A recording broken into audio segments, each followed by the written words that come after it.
aka Clarence Hampton III. The sets your coaches and pros, the X's and O's. This is the best what we do, what we know. So let's go.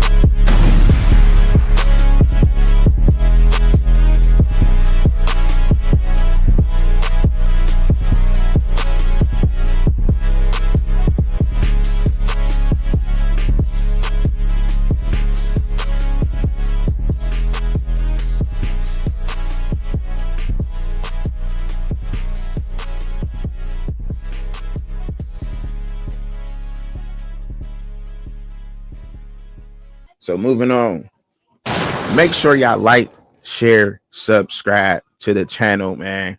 California Golden Bears. We moving on to the California Golden Bears. They now most people remember California from playing when they had played Miami, and they almost took Miami out. You know what I'm saying? Like they did. Like they almost took Miami out. They fell short of doing that, and even some Miami fans said last year that they it was hard for them to respect California because California dropped the ball. Like why did California drop the ball versus Miami at home? And they knew it was going to be a tough game for Miami, but however, they still wound up pulling it off. But Justin Wilcox has to have California ready. They did lose their star quarterback, Fernando Mendoza. They lost him to Indiana, in which I'll be doing the Big Ten next week. And we'll definitely be talking about Indiana. I definitely think Fernando Mendoza he's going to be underrated with the Heisman trophies candidacy and everything. He's going to be underrated with that, but he's one of the best ball spinners in college football coming back. Most definitely he's in my top 10 right now at ball spinners and in college football. Maybe even my top 5 right now as a ball spinner in college football. Fernando Mendoza is a good quarterback and he still has not just this year but next year to play if that was so happened to be right.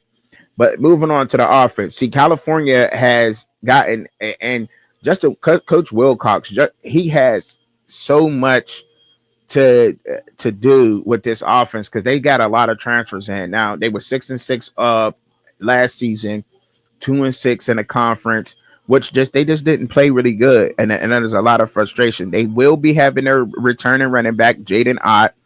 They didn't lose too much to the draft, but they lost a lot to the transfer portal. People are frustrated in California. They lost a lot to the transfer portal, and I think that's going to probably wind up hurting them more than helping them, if anything, right? So let's start off with some of the transfers that they had on offense. At wide receiver, they got a transfer in. They got 2 transfers in at wide receiver, actually. But we don't know which one is. We don't know if Desmond James, sophomore transfer in from Arkansas, 6'2", 195 pounds, had 3 receptions, 137 yards, and a touchdown. If he'll even probably be, maybe starting on this because but you also got Jacob DeJesus, and he has high production, 5'7", 170 pounds. But because at UNLV, if you remember him from UNLV, he had production there in 2024, 36 receptions, 512 yards, and 3 touchdowns. He's a flyer. We seen what he can probably do over there. And then you got Tobias Merriweather, Jonathan Brady, Trevor Roger over there. So the wide receiver room is looking okay over there at Cal. Like I said, Jacob DeJesus is probably going to start over there without a doubt. Left tackle coming in. Lawan Owens, I believe that's how you pronounce his name. Lawan Owens from New Mexico, 6'4", 335 pounds, coming in, big boy. They need those tackles. They're trying to shore up something. They got to build something up around there, right? And then you also got Jordan Malco. I cannot pronounce his I cannot pronounce his name before that, but I'll just say Jordan Malco for now. Okay, he's transferred in from Charlotte, 6'5", 335 pounds, and he's looked at to be offensive lineman. They don't know where they'll probably put him at as of right now. And maybe I may be jumping the gun saying that because when a player, when you get to doing your research on players and they have multiple positions, right? Then you know that they can fit anywhere on the offensive line. You don't actually know where they're going to put that player at. So, you know what I'm saying? So, hey, who gives a damn, right? We don't know where they're going to put him at. Typhon Rufus come in. He could be a Now they got him as a center. Now he's probably going to be looked at as a center from Nevada, 6'2", 310 pounds, right? And you got to be getting your big boys. He's getting his big boys over there from the West, which is good, right? Which is good, which is good. You know, got a lot of polys and stuff over there, but they getting it in. Lamar Robinson also is transferred in, another offensive lineman, 6'3", 300 pounds, transferred in from Georgia State, and so, I mean, when you got that many offensive linemen coming in and you only able to retain one of them, and the rest of your guys are younger, but they've been on the roster, so there's probably going to be a lot of position battles, and we really don't know where's going what's going to happen, but we do know that, and with offenses, real quick, when you have offensive linemen and you have depth at that position, when somebody goes down, if you have another good offensive lineman there, if you're able to retain those guys, your season can be phenomenal, right? Now, Cal got a quarterback problem, though. You know what I mean? Like, will it be Devin Brown, quarterback from Ohio State?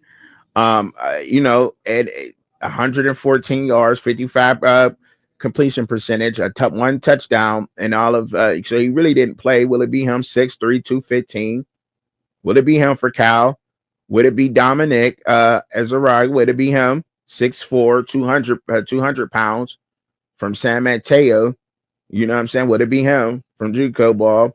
Would it be would it be the freshman that that transferred over? Would it be him? 6'3", 225, Jaron Quay. They got some decent quarterbacks over there. They got a problem at the quarterback room. Who be the starting quarterback? But we did know they got Jake Knott coming back, and we know Jake Knott's a beast. Is he coming back for his senior year? We know he runs the ball very well. And they lost Noah Williams on defense. We know that. Teddy Buchanan also is moving on the linebacker. Teddy Buchanan is probably he's definitely gonna be missed on that defense for Cal because his stock has risen, right? His stock rose, linebacker going into the NFL. Noah Williams, cornerback. I think he's phenomenal. I really do. I'm really set on him. I think Noah Williams could go as high as the second round, third round in the NFL draft. To be honest, defensive back. He led all of the NCAA with 7 interceptions. I can't remember how many passes defended he had to be exact, but he was. When you got that many interceptions and batted passes, I think that you deserve to be drafted a lot higher. But nonetheless, he will get drafted on draft day. His name will be called. They got in just Coach Wilcox. They got in a lot of they got in a ton of transfers on the defense when it comes to it. I mean, when I say a ton, I mean like 9, 8. I think they got 8 to 9 transfers. They got 9 transfers in on defense. I think that's one over, but they're trying to cause competition over there, trying to solidify that linebacker room and get that linebacker room in, because when you're losing Xavier Carlton and Teddy Buchanan over there as linebackers, you want to try to get, and you had guys over there, but they really only had like one other guy, and that was Hunter Barth. Hunter Barth is the only other guy that's been around Coach Wilcox in the Cal program, so they transferred in a lot of other guys like John, like Adair Akaya, from the College of San Mateo, 6'4", 235, big guy, big. Got the size and everything, and then they also got John Gayer in. He's a junior transfer from College of San Mateo, 6'4", 245. They got another guy coming in. Like they picked that team apart. They picked San Mateo apart. You know what I mean? They went and grabbed a bunch of those guys. They got Boom Jock, 6'4", 235, from over there at Colorado State.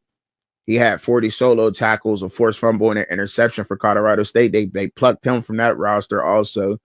And those are the 3 round linebacker transfers they got going on over there with Hunter Barth. So let's see what happens over there. It seems like Cade Lavu will probably lock down his position, and Ryan, I can't remember his last name, so I can't remember the guy's last name, McCullough, I think it was.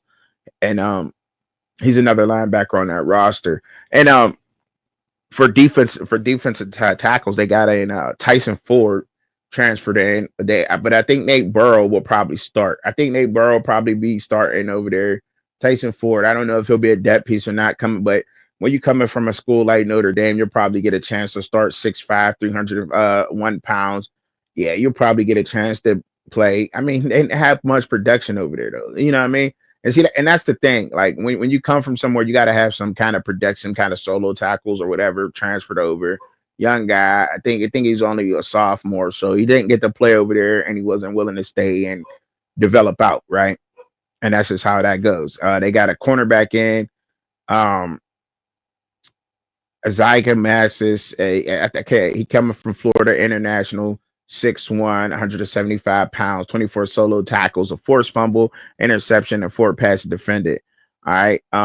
At least that's something to work with at corner right there. Then you got Tristan Dunn, the safety that transferred in from Washington, 3 solo tackles. He's 6'5", 205 pounds, big, long, stretchy guy over there. They like him. Kyle seemed to like him over there, and they also seem to like Jaden Mickey, a cornerback they got from Notre Dame. Redshirt transfer, 6 foot, 185 pounds, 2 solo tackles, forced fumble, interception, and a pass defended. I know I spent a lot of time on Cal, whatever, but that's just how we rocking. Now we could take a look at their schedule and see what their schedule is probably going to look like for the season, because I'm really excited to see what Cal's schedule is going to look like. And what they got working out. So of course they all start off with their spring games, and they're at Oregon State on August 30th at Oregon State. That's all right. Then they play Texas Southern Tigers September 6th. Then they go and they at home. Then they're at home September 13th versus the Minnesota Golden Gophers. Got to win that game. Then they go on the road at the San Diego State. That's who they play on the road on September 20th, September 27th. They're at Boston College. And then they to October 4th to start off the month of October with Duke at home. October 11th, they have a bye week. October 17th, they will be playing the Carolina Tar Heels at home. Then to end off October 24th, they're at Virginia Tech. And then to start off November 1st, they will be playing the Virginia Cavaliers. Then November 8th, they go at Louisville. Then they have a bye week, November 15th, November 22nd. They will be playing at Stanford Cardinal. They'll be playing at Stanford to end the month of November, last of the season. They finish off at home versus SMU. And that's their season. What do y'all think that? Let me know what y'all think Cal's going to do as far as record goes down in the comments. Appreciate y'all for letting me know what's going on.